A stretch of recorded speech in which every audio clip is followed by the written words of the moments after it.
ವೀಕ್ಷಕರೇ, ರೇಣುಕಾಸ್ವಾಮಿ ಕೊಲೆ ಕೇಸ್ನಲ್ಲಿ ನಟ ದರ್ಶನ್ ಅವರ ವಿರುದ್ಧವೇ ಅಪ್ರೂವರ್ ಆಗಿದ್ದ ರೇಣುಕಾಸ್ವಾಮಿ ಕೊಲೆ ಕೇಸ್ನ ಆರೋಪಿ ಪ್ರದೋಷ್ಗೆ ಇದೀಗ ಕಂಟಕ ಎದುರಾಗಿದ್ದು, ನಟ ದರ್ಶನ್ ಅವರ ವಕೀಲರ ಅಬ್ಜೆಕ್ಷನ್ ಮತ್ತು ಪ್ರಶ್ನೆಗಳಿಗೆ ಪ್ರದೋಷ್ ಕೋರ್ಟ್ನಲ್ಲಿ ತಬ್ಬಿಬ್ಬಾಗಿದ್ದಾನೆ ಅಂತ ಹೇಳಲಾಗ್ತಿದೆ.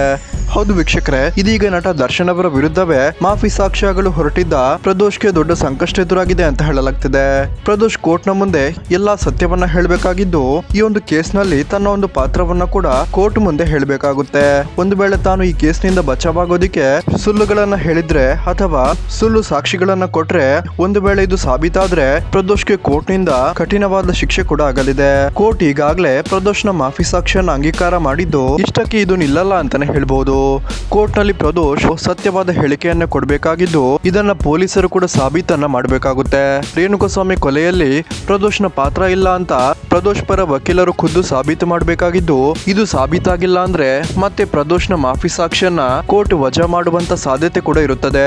ಸೊ ಇದೊಂದು ಬಿಸಿ ತುಪ್ಪದಂತೆ ಕೇಸ್ ಮುಗಿಯೋವರೆಗೂ ಯಾವಾಗ್ಲೂ ಪ್ರದೋಷ್ಗೆ ಟೆನ್ಷನ್ ಅನ್ನ ಉಂಟು ಮಾಡಲಿದ್ದು, ನಟ ದರ್ಶನ್ ಪರ ವಕೀಲರು ಕೂಡ ಪ್ರದೋಷ್ ಮಾಫಿ ಸಾಕ್ಷಿಗೆ ಅಬ್ಜೆಕ್ಷನ್ ಅನ್ನು ಸಲ್ಲಿಸಿ ಸುಳ್ಳು ಅಂತ ಸಾಬೀತು ಮಾಡುವಂತ ಸಾಧ್ಯತೆಗಳು ಕೂಡ ಇರುತ್ತದೆ.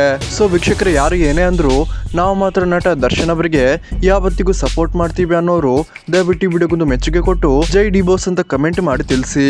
ಮತ್ತು ನಟ ದರ್ಶನ್ ಅವರ ಲೇಟೆಸ್ಟ್ ಪಕ್ಕಾ ಮಾಹಿತಿಗಾಗಿ ಈ ಚಾನಲ್ ಅನ್ನ ಸಬ್ಸ್ಕ್ರೈಬ್ ಮಾಡ್ಕೊಳ್ಳಿ ಮತ್ತು ಬೆಲ್ ಐಕನ್ ಅನ್ನ ಕ್ಲಿಕ್ ಮಾಡಿ.